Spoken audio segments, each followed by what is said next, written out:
Hi friends, आपका स्वागत है हमारे एक इन्फो के बिहार झारखंड के यूट्यूब चैनल पे। दोस्तों, हम जो आज बात करने वाले हैं रेडमी नोट 9 का ये सेट है, देख सकते हैं। और इसमें जो फॉल्ट है वो टच का फॉल्ट है। टच इसका काम नहीं कर रहा, ठीक है। टच नॉट वर्किंग, यानी टच इस को फिक्स करेंगे अभी हम लोग। टच जो काम नहीं कर रहा, तो ये कहाँ से फॉल्ट है, नहीं है, ये सारी चीज़ें हम स्टेप बाय स्टेप आपको इस वीडियो में बताने वाले हैं। सब चीज़ बताएंगे, कैसे क्या होता है, नहीं होता है, सारा चीज़ें। जबकि जो मोबाइल दिए हमको, वो उनका कहना है कि फ़ोल्डर में मार्केट्स भी ट्राई कर लिया हूँ, ये फ़ोल्डर भी सही है, दूसरा बोर्ड डाल के चेक किया हूँ, यानी मदरबोर्ड में फॉल्ट है, ठीक है। मदरबोर्ड में फॉल्ट है, जिसके कारण आपका टच काम नहीं कर रहा है। और इसको हम कैसे फिक्स करेंगे, कैसे इस प्रॉब्लम को हम ठीक करेंगे, वो सारी चीज़ें हम आपको इस वीडियो में बनाएंगे। तो दोस्तों, सबसे पहले थोड़ा सा एक्सप्लेन कर दें। देख सकते हैं बोर्ड बिल्कुल इधर फ्रेश है, इधर थोड़ा सा कटिंग वटिंग किया गया है, ठीक है। बाकी और कोई आईसी पे काम वाम नहीं किया गया अभी, सभी आईसी प्रॉपर फिक्स है जैसे रहती है, ठीक है। तो सबसे पहले टच का हम लोग सप्लाई देखेंगे कि टच का कितने नंबर पिन सप्लाई है, कितने के पिन सप्लाई का होता है, नहीं होता है, सारी चीज़ें। तो एक डायग्राम हम बनाए हैं आपको समझाने के लिए, ताकि आप देख सकते हैं। ये एक डायग्राम है इसी मॉडल का, हम अभी ड्रॉ करके हम बनाए हैं,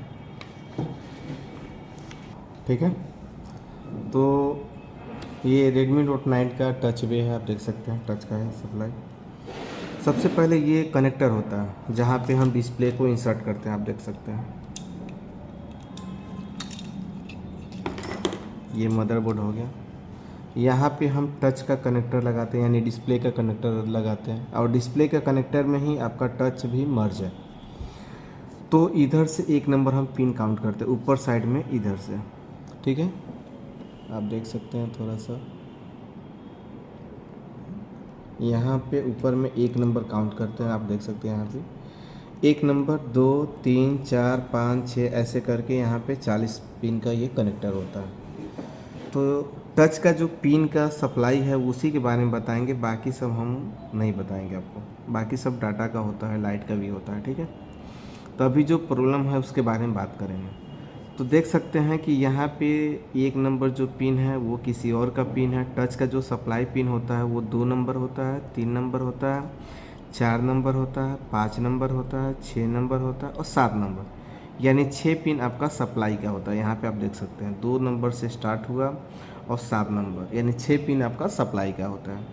कौन सा पिन क्या काम करती है, नहीं करती है, कैसे क्या होता है, सारी चीज़ें हम आपको एक्सप्लेन करेंगे।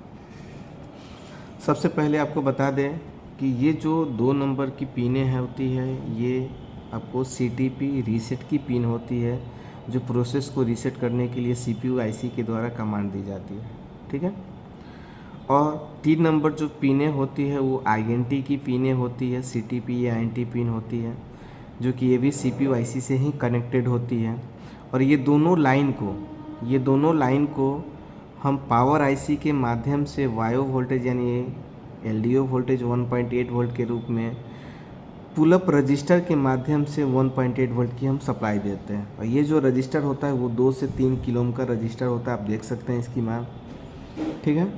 तो ये जो पुल अप रजिस्टर होता है, इसी के माध्यम से 1.8 वोल्ट हम इसको सप्लाई देते हैं काम करने के लिए, ठीक है। ये 2 और 3 नंबर पिन पे हम पुल अप वोल्टेज देते हैं पावर IC के माध्यम से, और 2 नंबर पिन आपका रीसेट की होती है, और 3 नंबर पिन जो होती है ENT की पिन होती है यानी जिसको हम डबल वेरिफिकेशन के नाम से जाने जाते हैं। और ये जो टच सेक्शन आप देख रहे हैं ये SPI प्रोटोकॉल पे काम कर रही है। हमारा टच सेक्शन 2 प्रोटोकॉल पे काम करती है, एक I2C प्रोटोकॉल, एक SPI प्रोटोकॉल। तो ये जो टच सेक्शन आप देख रहे हैं SPI प्रोटोकॉल है। और यहाँ पे देख सकते हैं कि 2 नंबर पिन हम लोग INT तक थे, और 3 नंबर थे, और 4 नंबर जो पिन है आप देख सकते हैं, ये क्लॉक की पिन होती है 4 नंबर। 5 नंबर पिन होती है, 5 और 6 डाटा के लिए होता है, जो एक मीसो होती है और एक मौसी की लाइन होती है, यानी एक डाटा इन होती है और एक डाटा आउट होती है। मास्टर इन स्लैब आउट होता है, मास्टर आउट स्लैब इन होता है। और लास्ट वाला जो पिन होता है 7 नंबर, वो CS होता है, चिप सिलेक्ट जिसको हम बोलते हैं। तो सबसे पहले इसमें टच काम नहीं कर रहा है, तो दोस्तों हम क्या करेंगे, ये 2 से लेके 7 नंबर वाला जो पिन है, 2 से 7, इन सभी पिन पे सबसे पहले हम लोग माइक्रोस्कोप हो तो आप माइक्रोस्कोप से, या लेंस हो लेंस के माध्यम से बारीक से आपको कनेक्टर को देखना है कि 2 नंबर से लेके 7 नंबर की पिन प्रॉपर सही है या नहीं है, कोई पिन तो डैमेज नहीं है, कोई पिन पे कार्बन मॉइस्चर तो नहीं है। ये बहुत बारीक आपको देखना पड़ेगा। जब आपको देख लेंगे कि कनेक्टर बिल्कुल सही है, फ्रेश है, कहीं से कोई प्रॉब्लम नहीं है इस कनेक्टर में, तो आप एक बार डिस्प्ले का कनेक्टर जो होता है ना, जहाँ पे आप इंसर्ट करते हैं, तो ये भी कनेक्टर आप चेक कर सकते हैं एक बार। जबकि ये फोल्डर से चेक किया हुआ है तो इसमें नहीं, जो आपके पास अगर सेट आए तो कभी कभी क्या होता है कि वाटर डैमेज होने के कारण ये कार्बन पकड़ मॉइस्चर आ जाता है, जिसके कारण टच काम नहीं करता या लाइट नहीं आता। यदि कनेक्टर सही है, बिल्कुल सब चीज़ सही है, फिर भी टच काम नहीं कर रहा है दोस्तों, तो आपको क्या करना है कि ये टच का जो भी सप्लाई पिन है, सभी पिन पे हम GR चेक करेंगे। सबसे पहला स्टेप, GR से हमको ये पता चलता है कि इसकी लाइन सही है या ओपन है। GR से हमको ये पता चलेगा कि भाई ये जो सप्लाई की पिन है, जैसे ये 2 3 4 5 6 7 है, ये अपने IC से कनेक्टेड है कि नहीं। GR बताता है तो इससे समझ में आता है कि भाई ये लाइन अपने IC से कनेक्टेड है। अगर GR नहीं आता है तो इससे समझ में आता है भाई इसका ट्रैक क्या है, ओपन है। तो चलिए दोस्तों, हम इसका सभी जो भी सप्लाई पिन है, इसको हम चेक करके स्टेप बाय स्टेप आपको बताते हैं। देखिए दोस्तों, अब हम चेक करके बताते हैं जो भी हमारा सप्लाई पिन था ना उस पर। तो आपको मल्टीमीटर पे डायोड मोड पे सेट करना है मल्टीमीटर को, और 2 प्रोब होगा, एक रेड होता है और एक ब्लैक होता है। तो रेड वाला हमेशा आपको ग्राउंड पे रखना है GR चेक करने के लिए। रेड को क्या करना है, ग्राउंड पे रखना है, और ब्लैक प्रोब से आपको सप्लाई वाले पिन पे बारी बारी से टच करके चेक करना है कि GR आ रहा है कि नहीं। तो 2 नंबर हमारा पिन सप्लाई का था, ठीक है। तो 2 नंबर पे चेक करते हैं, ये आपका 2 नंबर है। 2 नंबर पे आप देख सकते हैं कि GR आ रहा है 800 के करीब, ठीक है। 3 नंबर देखते हैं, 3 नंबर पे भी 1200 के करीब आ रहा है GR, ठीक है, देख सकते हैं।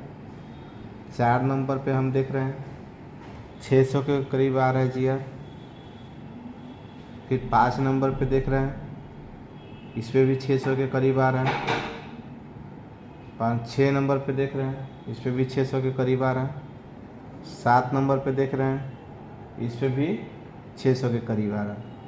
लेकिन हमारा 2 नंबर पे GR देखिए, 2 नंबर पे 800 आ रहा है, और 3 नंबर पिन पे हमारा कितना आ रहा है, 1200 GR आ रहा है।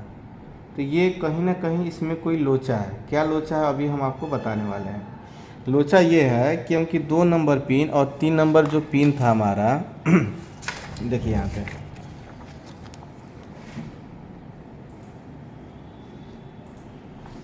दो नंबर पिन और 3 नंबर जो पिन था, ये 2 नंबर पिन हमारा रीसेट का था, और 3 नंबर पिन आप देख सकते हैं ये INT का था। तो ये दोनों पिन CPU से कनेक्टेड है, सही है, और पावर से भी कनेक्टेड है।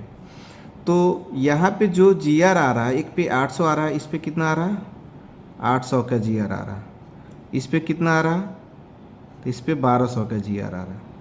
जबकि ये दोनों पर GR सेम आना चाहिए, क्योंकि ये भी CPU से कनेक्टेड है, ये भी CPU से कनेक्टेड है, और दोनों के रास्ते में पुल अप रजिस्टर भी लगा हुआ है PMIC के माध्यम से।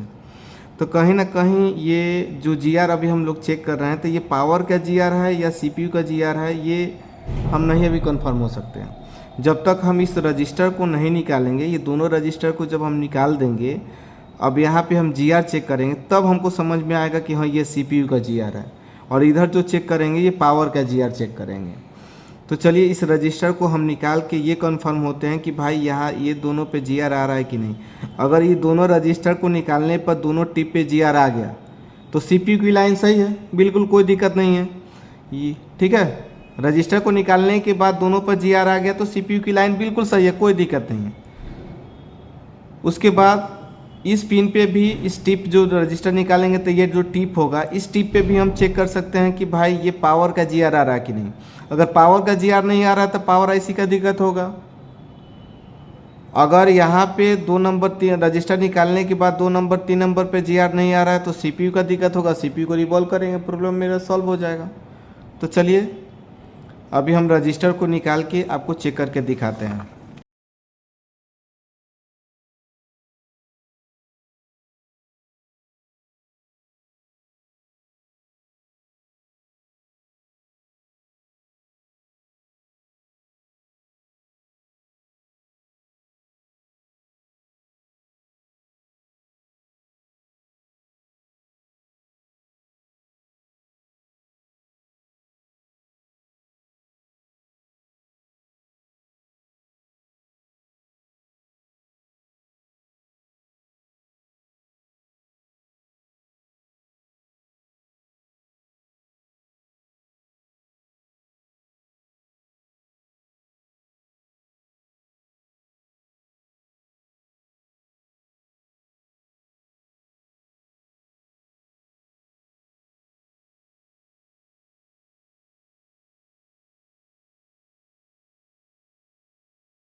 ये देखिए 2 नंबर पिन हमारा रीसेट की लाइन थी, जो कि इस पे देख सकते हैं 600 के करीब जी आ रहा है।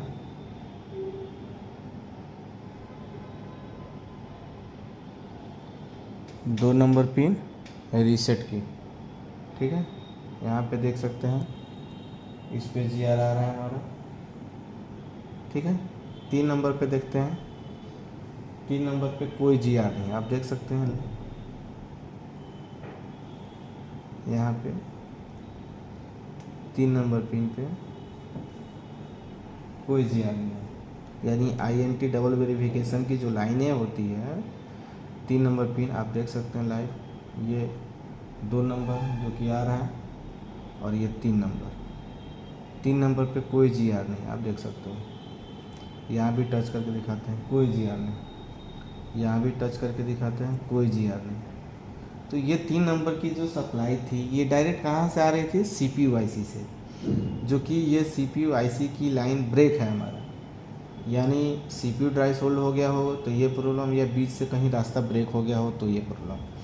तो हम चलिए सी पी यू खोल के अब यहाँ से सी पी यू लाइन की जिस बॉल पे जा रही है वहाँ तक की कनेक्टिविटी चेक करेंगे कि भाई ये लाइन सी पी यू आई सी की बॉल से कनेक्टेड है कि नहीं, टिप से, पैड से। यदि यहाँ से वहाँ तक की लाइन सही है तो सी पी यू को रिवॉल्व करेंगे, जस्ट मेरा प्रॉब्लम सॉल्व हो जाएगा। तो ये सी पी यू की लाइन आप देख सकते हैं, ये आई एन टी की लाइन हमारा क्या है, ब्रेक है। और ये पावर आई सी का जो पुल अप रजिस्टर के माध्यम से 1.8 दे रहे थे, ये हमारा दोनों वैल्यू सही है, दोनों का जी आर सही है, ठीक है, देख सकते हैं आप, ठीक है, कोई जी आर नहीं है। इस पे जी आर आ रहा, इस पे कोई जी आर नहीं, ये पुल अप रजिस्टर है, इस पे भी जी आर आ रहा है, ठीक है। यानी आई एन टी की लाइन हमारा ब्रेक है। तो अभी हम इसका सी पी यू खोलेंगे, सी पी यू खोल के हम आपको इसका यहाँ से लेकर वहाँ तक की कनेक्टिविटी चेक करके आपको दिखाएंगे, ठीक है।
दोस्तों इसमें हुआ क्या था कि मेरा जो ENT का लाइन था वो CPU IC से ब्रेक था।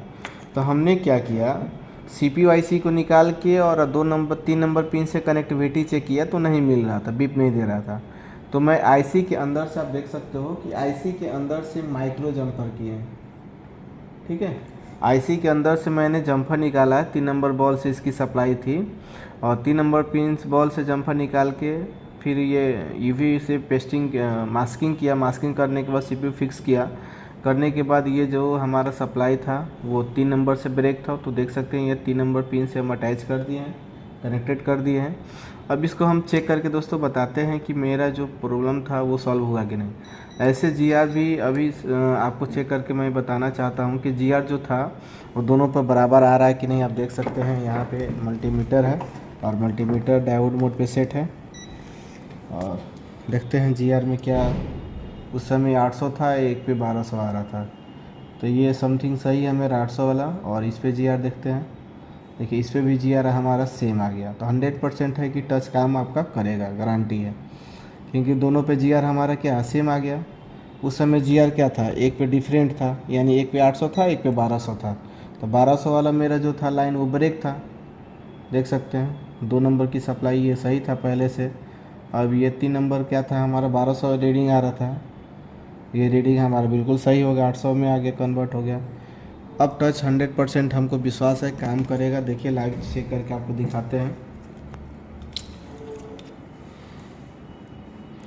तो दोस्तों इस टाइप का अगर नॉलेज चाहिए आपको तो डिस्प्ले पे दिए गए नंबर पे आप संपर्क कर सकते हैं, क्योंकि वीडियो में हम पूरा डिटेल नहीं बता सकते हैं। वीडियो में कितना बताएंगे, हमारे पास टॉपिक बहुत लंबा चौड़ा होता है। अगर पूरी जानकारी चाहिए इससे और डीप में तो आपको मेरा क्लास ज्वाइन करना पड़ेगा, तभी जाके आपको पूरा ज्ञान मिल पाएगा सभी सेक्शन के बारे में। कोई ऐसा नहीं है कि टच सेक्शन चाहे कुछ भी, बहुत सारी सेक्शन है जो कि आपको फुल हम गाइड करेंगे आपको। और ये सेट आपका ऑन हो रहा है, देख सकते हैं। ऑन होने के बाद चेक करेंगे कि मेरा जो प्रॉब्लम था टच का वो सॉल्व हुआ कि नहीं हुआ। तो ये सेट ऑन हो गया। ऑन होने के बाद आप देख सकते हैं कि टच पूरी तरह से काम करने लगा। ये देख सकते हैं पहले हमारा टच काम नहीं कर रहा था बिल्कुल, अभी देखिए टच बिल्कुल काम करने लगा, क्योंकि INT की लाइन क्या था वो ब्रेक था। कहीं ना कहीं हमारा क्या था वो, यानी 3 नंबर डिस्प्ले कनेक्टर के 3 नंबर पिन से और IC के पैड से बीच में ट्रैक हमारा क्या था, ओपन था, जिसको हम माइक्रो जंपर किए हैं अंडर IC से। और जंपर करने के बाद ये प्रॉब्लम मेरा सॉल्व हो गया। आप देख सकते हैं लाइव, कोई दिक्कत इसमें, कोई कटिंग वटिंग नहीं है। ठीक है दोस्तों, थैंक यू।